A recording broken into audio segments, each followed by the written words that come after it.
আমি চিন্তা করে কোনো কুল পাই না যে একটা লোক এত মিথ্যাচার কিভাবে করে, মানে একটু চোখের পাতাও নড়ে না, তার ঠোঁট কাঁপে না, এমন ভাবে মিথ্যাচার কিভাবে করে। এবং মানে আপনি আপনি একটু ভিডিওটা দেখেন। দরকার নেই, তাড়াতাড়ি নির্বাচনটা করবো। যদি বলে যে নির্বাচন দিয়ে দেন, আমরা নির্বাচনের জন্য প্রস্তুত। আর আমরা তো এই কাজের মানুষ না, আমরা বাইরের থেকে নিয়ে এসছে, তারাই পছন্দ করে এনেছে। কাজে আমরা যুদ্ধর পর যুদ্ধ করি। অর্থনীতি লন্ডভন্ড, ব্যাংকিং সিস্টেম লন্ডভন্ড, ব্যবসা বাণিজ্য লন্ডভন্ড, যাদের নিয়ে আমাদের কাজ করতে হয় এই উপদেষ্টা মণ্ডলী, তারা বলে আজকে আমার ছেড়ে দেন, আমি কি করে চলবো? এই বেতনে আমার ছেলের বেতন দিতে পারতেছি না। অর্থনীতি লন্ডভন্ড, সবকিছু লন্ডভন্ড, দেশের অবস্থা, আইনশৃঙ্খলা পরিস্থিতি খারাপ, সবকিছুই খারাপ। এখন উপদেষ্টাদের মানে এমন একটা ভাব যে তাদেরকে হচ্ছে জোর করে বসে রাখছেন।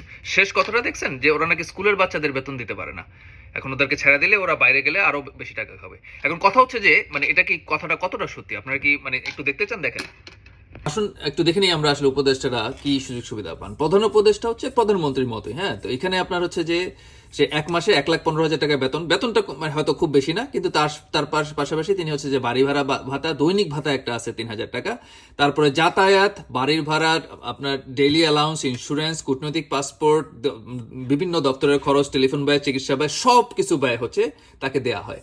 এখন একইভাবে উপদেষ্টাদেরও হচ্ছে একজন পূর্ণমন্ত্রীর বেতন 1,05,000 টাকা। শুধু তাই না, তারাও হচ্ছে বাড়ি ভাড়া পায় হচ্ছে 80,000 টাকা খরচ, যদি তারা সরকারি বাড়িতে না থাকে। তারপরে হচ্ছে যে চাকর চাকরানি, ড্রাইভার, আপ্যায়ন ভাতা, মানে চিকিৎসা খরচ, সরকারি সব টাকা পয়সা পায়।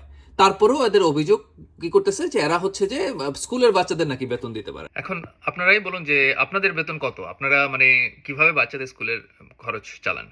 এখন প্রধান উপদেষ্টা মিথ্যুক একটা লোক, সে দাবি করলো যে তার উপদেষ্টারা নাকি চলে যেতে যাচ্ছে, ক্ষমতা আঁকড়ে ধরে বসে আছে, যাওয়ার কোনো নাম নাই, নির্বাচনের কোনো নাম নাই।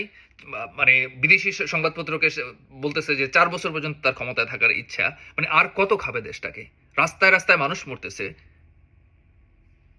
আজকে 7 সকালে উঠে মানে দুইটা ভিডিও দেখলাম। একটা হচ্ছে গুলশানের মতো জায়গায় এক লোককে পিটিয়ে মারতেছে, শত শত লোক কিন্তু ওই জায়গাটাতে অলমোস্ট, ঠিক আছে, সবাই দেখতেছে, বিভিন্ন জানলা থেকে হচ্ছে যে ভিডিও করতেছে। একজন চিৎকার করে করে বলতেছে যে ভাই থামান, ভাই থামান, ভাই থামান।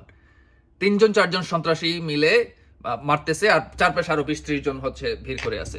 এই হচ্ছে দেশের অবস্থা। আরেকটা ভিডিও দেখলাম হচ্ছে যে একটা লাশ ভেসে যাচ্ছে বুড়িগঙ্গায়, মানে কার লাশ, কার মা, কার ছেলে, কার ভাই, মানে কোনো হিসাব নাই। মানে এই লোকটা, এই নির্লজ্জ একটা লোক, সে ক্ষমতা আঁকড়ে ধরে বসে আছে। আমরা এরশাদকে স্বৈরাচার বলছি, এই লোক 3 মাসে যা করছে গত 30 বছরে তা হয়নি।